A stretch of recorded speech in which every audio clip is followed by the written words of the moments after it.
যে লেটার ত্রিপুরা যে দাবি এগ্রিমেন্টের কোন পর্যায়ে এটা আছে, যে এগ্রিমেন্ট হয়েছে, কারণ আমি দেখছি মথার বিধায়করা তারাই ক্ষোভ প্রকাশ করছে, মথার তৃণমূল স্তরের কর্মীরা তার কাছেও এই বিষয়টা পরিষ্কার নয় যে আদৌ এই এগ্রিমেন্ট মূলে যে মূল দাবি, এই দাবির কতটা সমাধান বা এই দাবি আদৌ ভবিষ্যতে সফলতা তারা পাবে কিনা, এই নিয়ে সেই ধরেও বর্তমানে কর্মীরা আমরা চাইব কংগ্রেস দল যেটা বিশ্বাস করে আদিবাসীদের তাদের ক্ষমতায়নের প্রশ্ন এডিসিকে শক্তিশালী করে এবং এডিসিকে শক্তিশালী করার লক্ষ্যে কংগ্রেস পার্লামেন্টে 125তম যে সংশোধনী বিল নিয়ে এসেছে। এই বিল বিগত 10 বছরে বিজেপি সরকার এটা উত্থাপন করেনি এবং এটাকে তারা পাস করে। রাজ্য থেকেও রাজ্যের সরকার উপজাতি বান্ধব উপজাতিদের তাদের উন্নয়নের কথা বলেও একবারেও তাদের যে ডাবল ইঞ্জিন সরকার, কেন্দ্রীয় সরকার, এই সরকারের কাছেও তারা এই বিলটা পাস করানোর জন্য আবেদন করে। ত্রিপুরা সুপ্রিমোকে আমরা দেখেছি যে উনি সাংবিধানিক সলিউশন চেয়েছেন, কনস্টিটিউশনাল সলিউশন। আমি জানি না কনস্টিটিউশন সলিউশনটা 125তম সংশোধনী এটা আদৌ এটা উনি ওই ভারতে বিশ্বাস করে বা কংগ্রেসের এই প্রস্তাবকেই তারা বিশ্বাস করে তারা সেখানে আবেদন করেছেন কিনা, যদি করে থাকে এই এগ্রিমেন্টে কোথাও কিন্তু এই বিষয়ে তো যেখানে এগ্রিমেন্ট স্পেসিফিক না, তাহলে এটা নিয়ে আর কথা বলে না। যারা করেছেন তাদের ক্লারিফিকেশন দেওয়া যে আদৌ এই এগ্রিমেন্টে ত্রিপুরা রাজ্যের আদিবাসী জনগোষ্ঠীর কোনো লাভ হবে কিনা বা আদিবাসী জনগোষ্ঠী তাদের উন্নতি, তাদের ক্ষমতায়নের জন্য তাদের কোন সুযোগ থাকবে কিনা, তাদের দলের মধ্যে তারা আলোচনা করেছেন। রাজ্যবাসী কিছু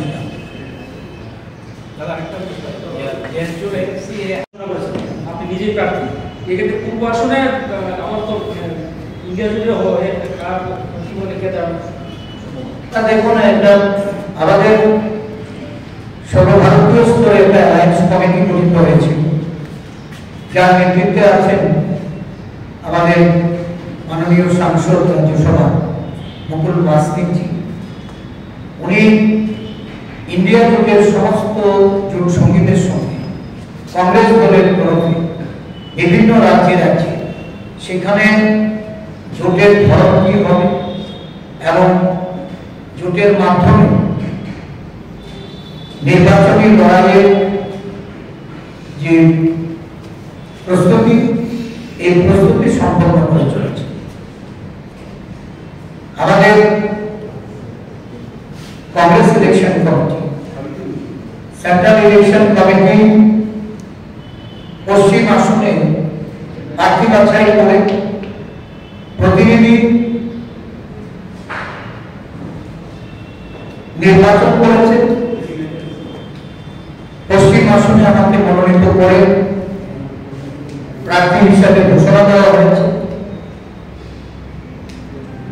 ইন্ডিয়া জোট ত্রিপুরা রাজ্যের লড়াইয়ে অবতীর্ণ হবে এবং এই ইন্ডিয়া জোটের শরিক হিসাবে বামপন্থীদের সঙ্গে আমাদের কেন্দ্রীয় নেতৃত্বে তাদের আলোচনার মাধ্যমে আমরা সিদ্ধান্তে উপনীত হয়েছি পূর্ব ত্রিপুরা আসনে ইন্ডিয়া জোটের বামপন্থের প্রার্থীরা লড়াই করবেন। আমি অনুরোধ করব আমাদের রাজ্যের বামফ্রন্টের যারা কর্মকর্তা, যাদের সঙ্গে আমরা বিভিন্ন সময়ে আলোচনা করেছি এবং আমাদের যে মতামত তাদের কাছে আমরা রেখেছি এবং তারাও তাদের কেন্দ্রীয় নেতৃত্বের গোচরে সেই বিষয়গুলি নিয়ে গেছে। যতদূর আমার জানা, আমি করব পূর্ব ত্রিপুরা আসনে অবিলম্বে ইন্ডিয়া জোটের প্রার্থী হিসাবে বামফ্রন্ট প্রার্থী ঘোষণা করে জোটবদ্ধভাবে নির্বাচনকে শক্তিশালী করে লড়াইয়ে নেমে পড়ার জন্য এবং আগামী দিন এই রাজ্য থেকে দুটি আসনে আমরা নির্বাচনে জয়লাভ করব ইন্ডিয়া জোটকে দেশের শাসনভার তুলে দেওয়ার জন্য ক্ষমতাসীন করার জন্য আমাদের সংঘবদ্ধ যে লড়াইয়ের প্রস্তুতি এই প্রস্তুতি গ্রহণ আমি আশাবাদী পূর্ব ত্রিপুরা আসনে অল্প দিনের মধ্যে প্রার্থী যখন ঘোষণা হবে এবং আমরা সংঘবদ্ধভাবে এই জোট ইন্ডিয়া জোটকে শক্তিশালী করতে আমরা লড়াই হব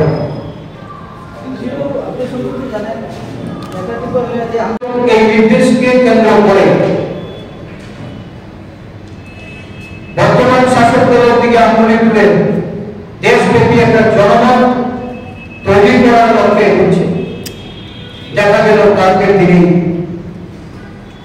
সিটিজেনশিপ অ্যামেন্ডমেন্ট অ্যাক্ট লাগু করা হয়েছে কারা লাগু করে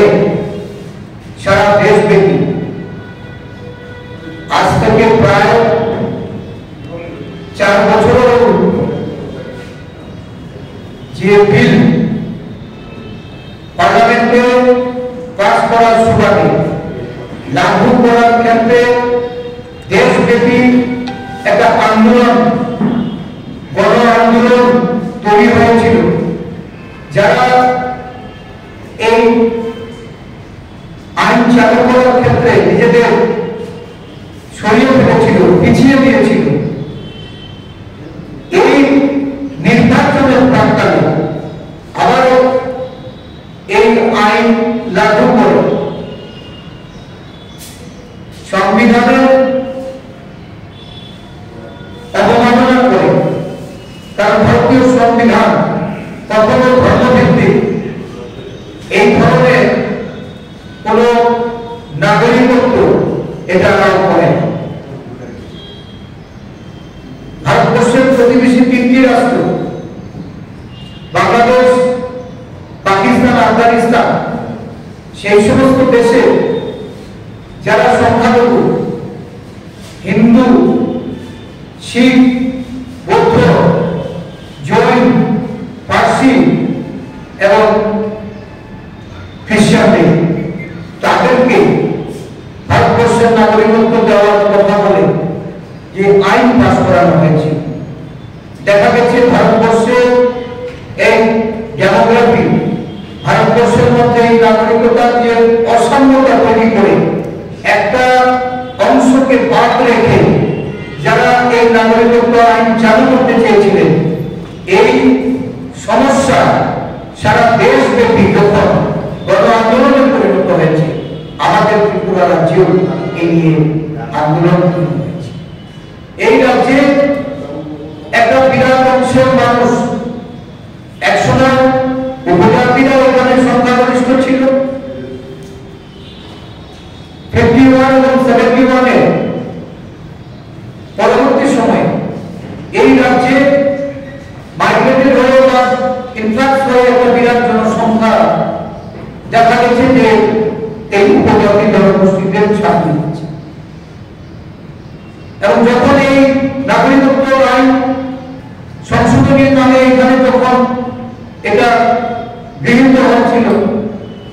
আমাদের রাজ্যেও একটা বিরাট অংশের জনজাতি গোষ্ঠীর মানুষ আন্দোলনের সামিল হয়েছে এবং যারা নেতৃত্ব দিয়েছেন তারা সেদিন এই আইনটাকে অপোজ করেছিলেন ইমপ্লিমেন্টেশনের ক্ষেত্রে তারা প্রতিবাদ করেছিলেন প্রতিরোধে তারা নেমেছিলেন আমরা নিশ্চয়ই জানতে চাই যারা সেদিন প্রতিবাদ করেছিলেন আজকে তারা এই আইন সম্পর্কে তাদের কি বক্তব্য এই রাজ্যে যে জনভিত্তি এই ভিত্তিকে যদি দুর্বল করে তাহলে তারা পুনরায় আন্দোলনে নামবেন কারণ তারা আজকে শাসক দলের সঙ্গে জুড়ে গেছে অনেকে আন্দোলন আন্দোলনকারী দল ছেড়ে শাসক দলের নাম লিখে দিয়েছে। আমরা কাদের ভূমিকা সম্পর্কে জানতে চাই। এই রাজ্যে উপজাতি জনগোষ্ঠীর স্বার্থরক্ষা, উপজাতি জনগোষ্ঠীর তাদের ভারসাম্য রক্ষা, এই আইন কোনোভাবে এটা মেনে নেওয়া যায় না। ভারতবর্ষের মানুষের দৃষ্টি ঘুরিয়ে দেওয়ার লক্ষ্যে নির্বাচনী বৈতরণী পার করতে, ইলেকট্রাল বন্ডের স্ক্যাম থেকে নিজেদেরকে বাঁচাতে একটা নতুন ভাবে আবার সারা ভারতবর্ষ ব্যাপী যেন একটা অস্থিরতা তৈরি করা যায় এবং এই অস্থিরতার মাধ্যমে নির্বাচনে নিজেদের আখের বোঝানো যায়, এই লক্ষ্যে এই সিএ লাগু করা হয়েছে। আমরা তার বিরুদ্ধে সোচ্চার হব এবং ত্রিপুরা রাজ্যেও আমরা এই বিষয়গুলি নিয়ে আগামী দিন জনগণের কাছে যাব। জনগণের সমর্থন দিয়ে আমরা বর্তমান শাসক দলে তাদের যে ষড়যন্ত্র, এই ষড়যন্ত্রকে আমরা গতকাল দুটি বিষয়ের উপরে রাজ্যের জনগণের দৃষ্টি আকর্ষণ করাতে চাইছি।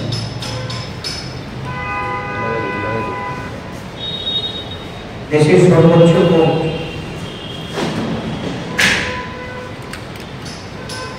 ইলেকট্রাল বন্ড যে রায় দিয়েছিল 6 মার্চের মধ্যে যারা ইলেকট্রাল বন্ড পায় তাদের নামের তালিকা এসবিআই ব্যাংকের পক্ষ থেকে নির্বাচন কমিশনে জমা দিতে হবে এবং এই তালিকা প্রকাশিত হবে।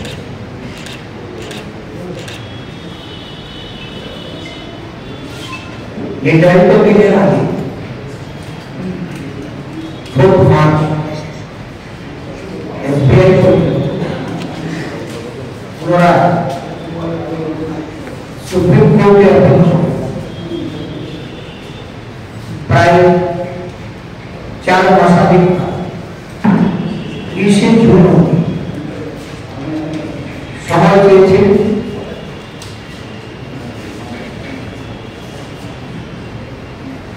এর পরিপ্রেক্ষিতে সুপ্রিম কোর্ট গতকাল তাদের আবেদন নাকচ করে দিয়ে 48 ঘন্টার মধ্যে ইলেকট্রাল বন্ড ক্রয়কারীদের নামের তালিকা নির্বাচন কমিশনে প্রেরণ করার জন্য নির্দেশ দেয়। একটা কথা আমার মনে পড়ে, 2014 সালের নির্বাচনের আগে নরেন্দ্র মোদী বলেছিলেন, দেশের প্রধানমন্ত্রী, উনি বলেছিলেন যে मैं नहीं खाऊंगा, मैं खाने में नहीं, मैं नहीं खाऊंगा, मैं खाने में नहीं। যেখানে বর্তমান যে তথ্য প্রযুক্তির যুগে খুব স্বল্প সময়ের মধ্যে 24 ঘন্টার মধ্যে এই ইলেকট্রন বন্ডের নামের তালিকা বের করে জমা দেওয়া যায়, সেখানে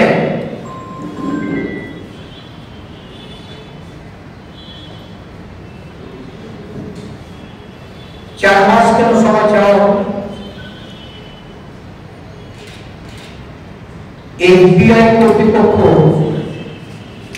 এই ভূমিকায় কেন অবতীর্ণ হল?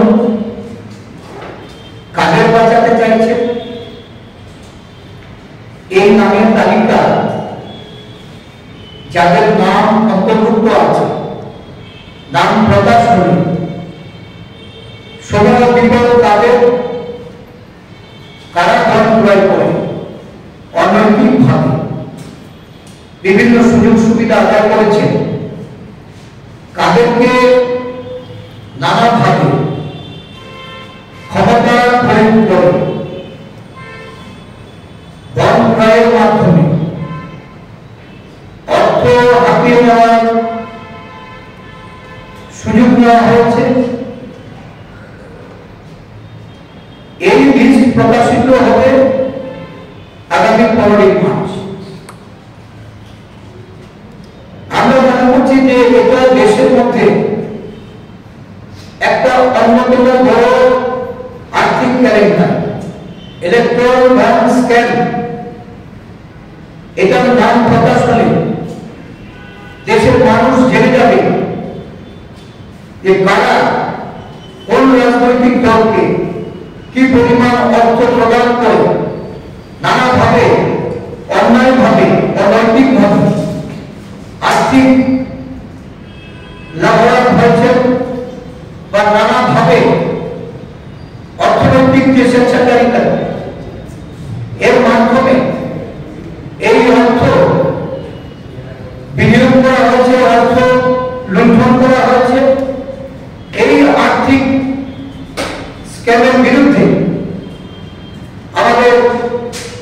আমরা দেশবাসী জানতে চাই এই তালিকা প্রকাশ করার ক্ষেত্রে কেন এসবিআই 4 মাস সময় চেয়েছে, কেন এসবিআই কাদের বাঁচাতে এখানে কালক্ষেপ করার চেষ্টা করেছে। কারণ আসন্ন লোকসভা নির্বাচন প্রায় মে মাসের মধ্যে যদি সম্পন্ন হয়ে যায়, জুন মাসে এই তালিকা প্রকাশের ক্ষেত্রে একটা রাজনৈতিক দলের তাদের সুযোগ বা সুবিধা তারা পেতে পারে, এই লক্ষ্যকে সামনে রেখে এসবিআই এর ভূমিকা এটা অত্যন্ত নির্ণয়।